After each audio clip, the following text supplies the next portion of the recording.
Hello বন্ধুরা, আজ পঞ্চম শ্রেণীর বাংলা বই পাতাবাহার, সেই পাতাবাহার বইয়ের এতোয়া মুন্ডার কাহিনী, এই গল্পটির প্রশ্নোত্তরগুলো তোমাদেরকে দেখাবো।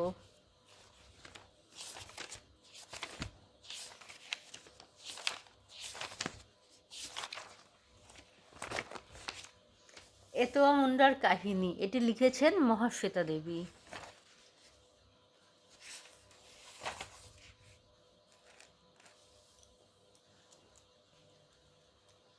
তো চলে আসা যাক প্রথম প্রশ্নে। একের এক, এখানে বলেছে ঠিক শব্দটি বেছে নিতে হবে। প্রথমটা হচ্ছে, গ্রামটার আদি নাম ছিল শালগেড়িয়া। একের দুই, মতিবাবু ছিলেন গ্রামের ভগবান।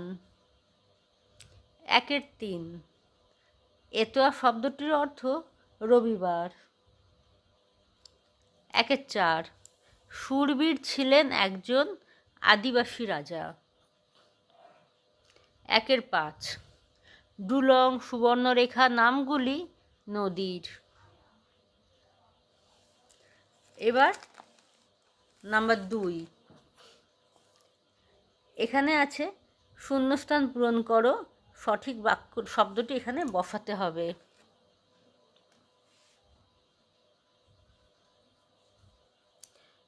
দুইয়ের এক হচ্ছে, আর হাতি ফেলাটা ছিল পাথরের। দুইয়ের দুই, এতো আর দাদু বলে এক সময় এটা ছিল আদিবাসী গ্রাম। দুইয়ের তিন, গায়ের বুড়ো সর্দার মঙ্গল নাতিটার দিকে তাকায়। দুইয়ের চার, তবে জঙ্গল তো মা। দুইয়ের পাঁচ, প্রাইমারি স্কুলের চালাঘরের কোল দিয়ে পথ।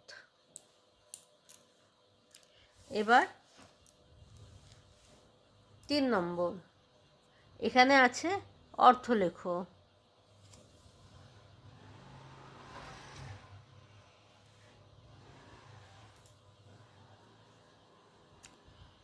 গর্জন, গর্জন মানে গম্ভীর চিৎকার বা আওয়াজ। বাগাল মানে রাখাল।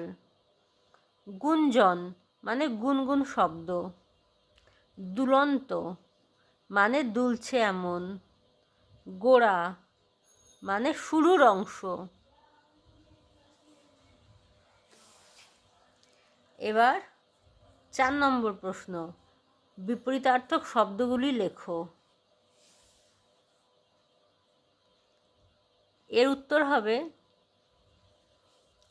পূর্বপুরুষ, উত্তরপুরুষ, আদি, অন্ত, কচি, বুড়ো, শুকনো, ভেজা, বিশ্বাস, অবিশ্বাস। এরপর 5 নম্বরে আছে সমার্থক শব্দ লেখো।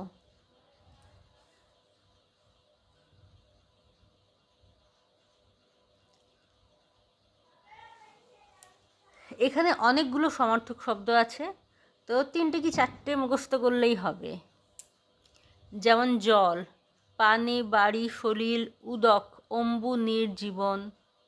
নদীর সমার্থক শব্দগুলি হলো তটিনী, তরঙ্গিনী, প্রবাহিনী, শৈবালিনী, স্রোতস্বিনী, নির্ঝরিণী, কল্লোলিনী।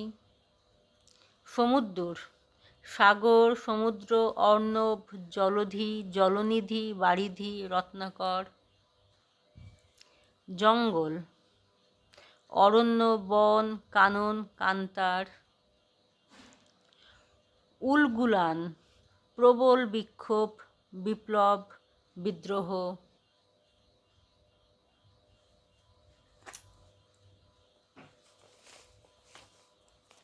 এরপর আছে 6 নম্বর, এখানে ক্রিয়াগুলির নিচে দাগ দাও। ক্রিয়া মানে আমি আগেও বলেছি, ক্রিয়া মানে হচ্ছে কাজ করা। কাজ করার শব্দগুলোকে বলা হয় ক্রিয়া, যেমন খেলা, ঘুমানো, বই পড়া, হাঁটা ইত্যাদি। 6-1 সাবু আর শাল গাছের পাঁচিল যেন পাহারা দিত গ্রামকে। পাহারা দিত ক্রিয়া। 6-2 এখন কেউ চাঁদ দিয়ে বছর হিসাব করে? হিসাব করে হচ্ছে ক্রিয়া। 6-3 ছোটনাগপুর ছাড়লাম। ছাড়লাম হচ্ছে ক্রিয়া। 6-4 জঙ্গল নষ্ট করি নাই। করি নাই এটি হচ্ছে ক্রিয়া। 6-5 যে বাঁচায় তাকে কেউ মারে? এখানে বাঁচায় আর মারে হচ্ছে ক্রিয়া। এরপর 7 নম্বর।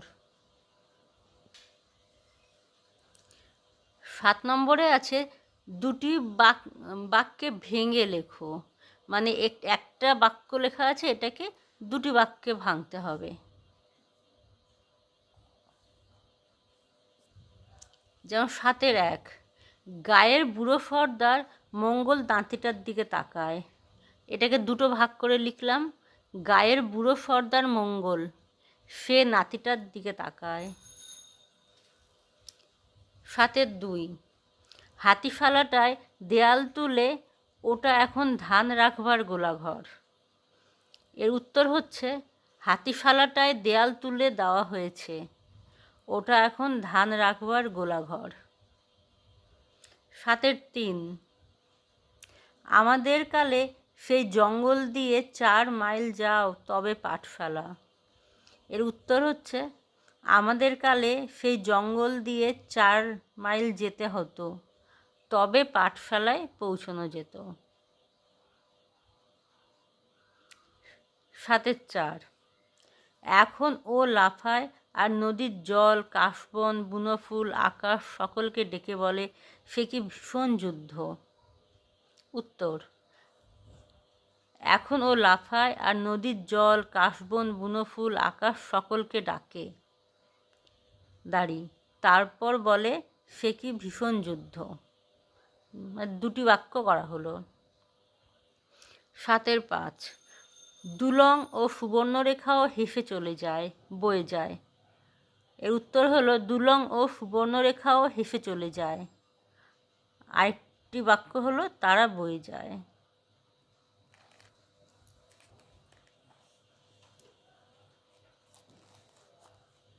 এরপর 8 নম্বর বাক্য রচনা করো। প্রথম শব্দটি হলো পাঁচিল। পাঁচিল টপকে চোর পালিয়ে গেল। তারপর চাঁদ। চাঁদ পৃথিবীর উপগ্রহ। তারপর দেশ, আমাদের দেশের নাম ভারতবর্ষ। তো মানুষ, প্রতিদিন ভারতবর্ষে মানুষের সংখ্যা বাড়ছে। জঙ্গল, পৃথিবীকে বাঁচানোর জন্য আমাদের জঙ্গল কাটা বন্ধ করা উচিত।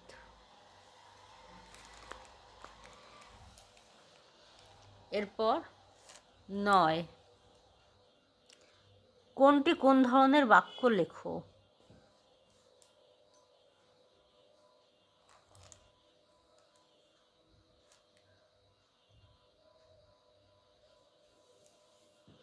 নয়ের 1 স্রোত কি জোরালো, এটি বিস্ময়বোধক বাক্য। 9-2 কচি ছেলে কিছুই জানে না। উত্তর এটা বর্ণনামূলক বাক্য। 9-3 সে যেন গেরুয়া জলের সমুদ্র। উত্তর বর্ণনামূলক বাক্য। 9-4 নামটা বদলে গেল কেন গো। উত্তর প্রশ্নবোধক বাক্য।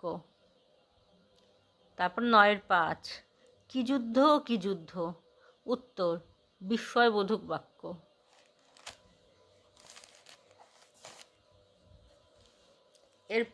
এরপর 10 এখানে অনেক শব্দ আছে, এই শব্দগুলোর মধ্যে কোনটি বিশেষ্য, বিশেষণ, সর্বনাম, অব্যয়, ক্রিয়া সেগুলো লিখতে হবে। এগুলো আগেই বলেছিলাম আমি। বিশেষ্য হচ্ছে নাম, কোনো কিছু নাম বললে সেটি বিশেষ্য। বিশেষণ হচ্ছে কোনো গুণ, দোষ, বা কেমন সে প্রশ্ন করলে যে উত্তর পাওয়া যায় সেটি হচ্ছে বিশেষণ। সর্বনাম হচ্ছে নামের পরিবর্তে যেটা বসে সেটা সর্বনাম, যেমন তুই, তুমি, সে, তারা, এগুলো। আর অব্যয় হচ্ছে দুটি বাক্যকে যে যোগ করে, যেমন ও, এবং, অথবা, এগুলো হচ্ছে অব্যয়। আর ক্রিয়া হচ্ছে যে কাজ করা বোঝায়।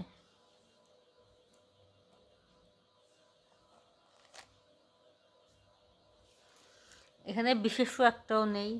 বিশেষণ হচ্ছে মস্ত, বুড়ো, ভীষণ, ছোট্ট, ঝাঁকড়া, জোরালো, সরু। সর্বনাম হচ্ছে আমাদের, তুই। অব্যয় হচ্ছে ও।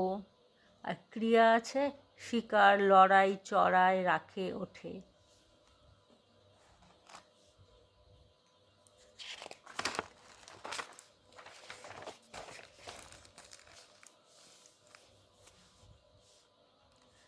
এবার 11 নম্বর প্রশ্নে আছে দুটি করে বাক্য আছে, সেই দুটো বাক্যকে জুড়ে একটা বাক্য করতে হবে।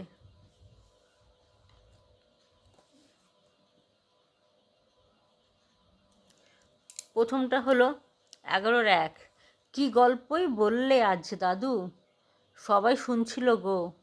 এই দুটি বাক্যকে একসাথে জয়েন করা হলো। উত্তর, দাদু আজ এমন গল্প বললে যে সবাই শুনছিল গো। এরপর 11-2, এ তো আরে ছেলে তুই বড্ড ভালো। উত্তর, এ তো আর তুই বড্ড ভালো ছেলে রে। 11-3, তুই বড্ড বকিস এতোয়া, তোর বাপেরও এত কথা শুধাবার সাহস হতো না। এর উত্তর, এতোয়া তুই বড্ড বকিস, কমা, তোর বাপেরও এত কথা শুধাবার সাহস হতো না। এবার 11-4, বাবুরা এলো, আমাদের সব নিয়ে নিল। উত্তর, বাবুরা এসে আমাদের সব নিয়ে নিল। 11-5, আদিবাসী আসছে, মানুষ বাড়ছে। উত্তর, আদিবাসীরা আসছে তাই মানুষ বাড়ছে। এরপর 12 নম্বর প্রশ্ন। এখানে কতগুলো শব্দকে বর্ণগুলিকে উল্টোপাল্টা করে লেখা আছে, সেগুলোকে সাজাতে হবে।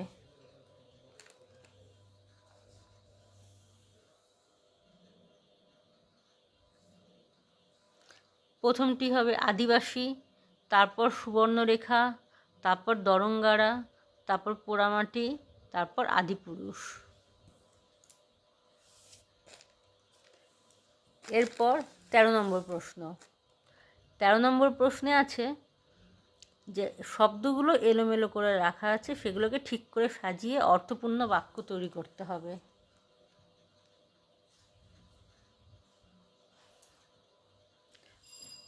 13-1, ছাগল কাজ গরু ওর চড়ানো। এর উত্তর হলো, ওর কাজ গরু ছাগল চড়ানো। 13-2, 13-2 এর উত্তর হলো, তখন তারা তীর ছোড়ে শন শন। 13-3, 13-3 এর উত্তর হলো, হাজার হাজার চাঁদ আগে। 13-4, 13-4 এর উত্তর হলো, আর হাতিশালাটা ছিল পাথরের। 13-5, 13-5 এর উত্তর হলো, গ্রামে তো প্রতি সপ্তাহে হাট বসে।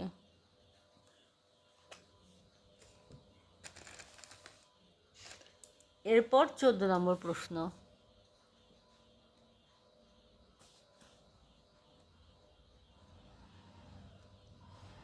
14-1, লেখালেখি ছাড়াও আর কি কি কাজ মহাশ্বেতা দেবী করেছেন।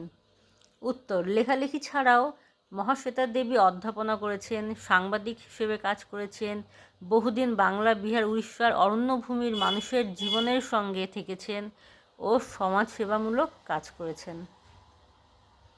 14-2, আদিবাসী জীবন নিয়ে লেখা তার একটি বইয়ের নাম লেখো।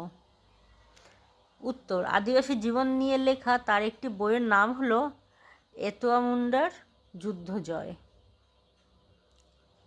14-3, ছোটদের জন্য লেখা তার একটি বিখ্যাত বইয়ের নাম লেখো। উত্তর, ছোটদের জন্য লেখা তার একটি বিখ্যাত বইয়ের নাম হলো বাঘা শিকারী। এরপর 15 নম্বর প্রশ্নগুলোর উত্তর।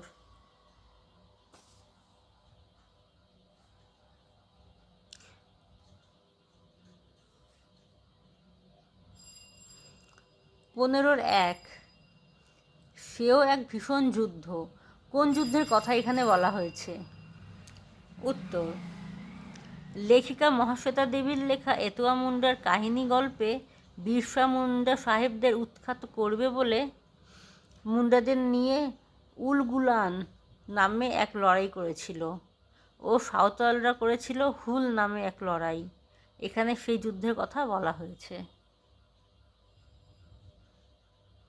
15-2, গায়ের নাম হাতিঘর হলো কেন? উত্তর, বাবুরা গায়ে ঢুকে সাঁওতাল মুন্ডাদের লেখাপড়া না জানার সুযোগ নিয়ে তাদের কাছ থেকে সব কেড়ে নিয়েছিল। তারপর গায়ের নাম নতুন নাম রেখেছিল হাতিঘর। এইভাবে গায়ের নাম হাতিঘর হলো।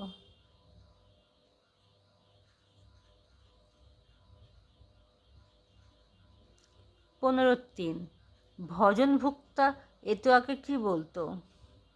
উত্তর, লেখিকা মহাশ্বেতা দেবীর লেখা এতোয়া মুন্ডার কাহিনী গল্পে ভজনভুক্তা এতোয়াকে শূরবীর নামে এক আদিবাসী রাজার গল্প বলতো। 15-4, হাতিঘরে কেমনভাবে যাবে সংক্ষেপে লেখো।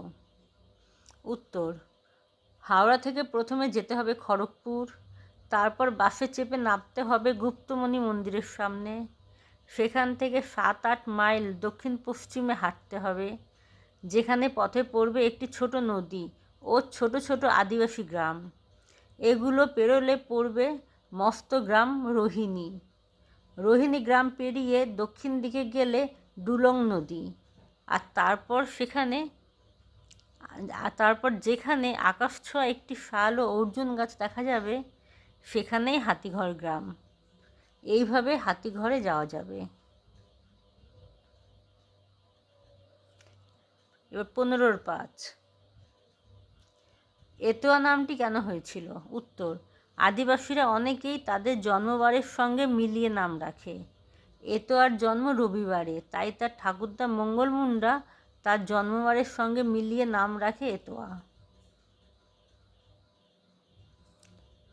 15-6, এতোয়ার রোজকার কাজের বর্ণনা দাও।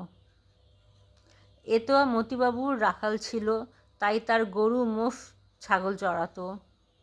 পুরানো আমবাগানে গরু চড়াতে চড়াতে সে টোকো আম ও শুকনো কাঠ পোড়াতো, মাটি খুঁড়ে বের করতো মেটে আলু ও মজা পুকুরের পাড় থেকে শাক তুলতো।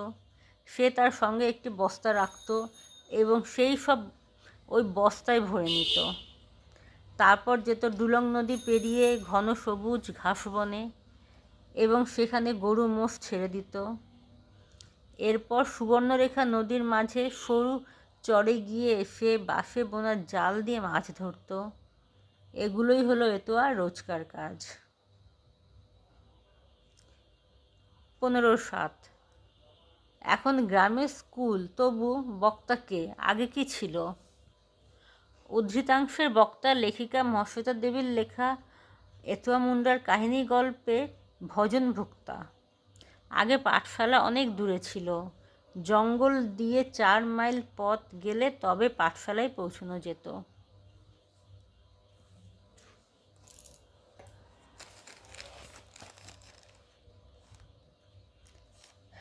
এরপর 16 নম্বর প্রশ্ন।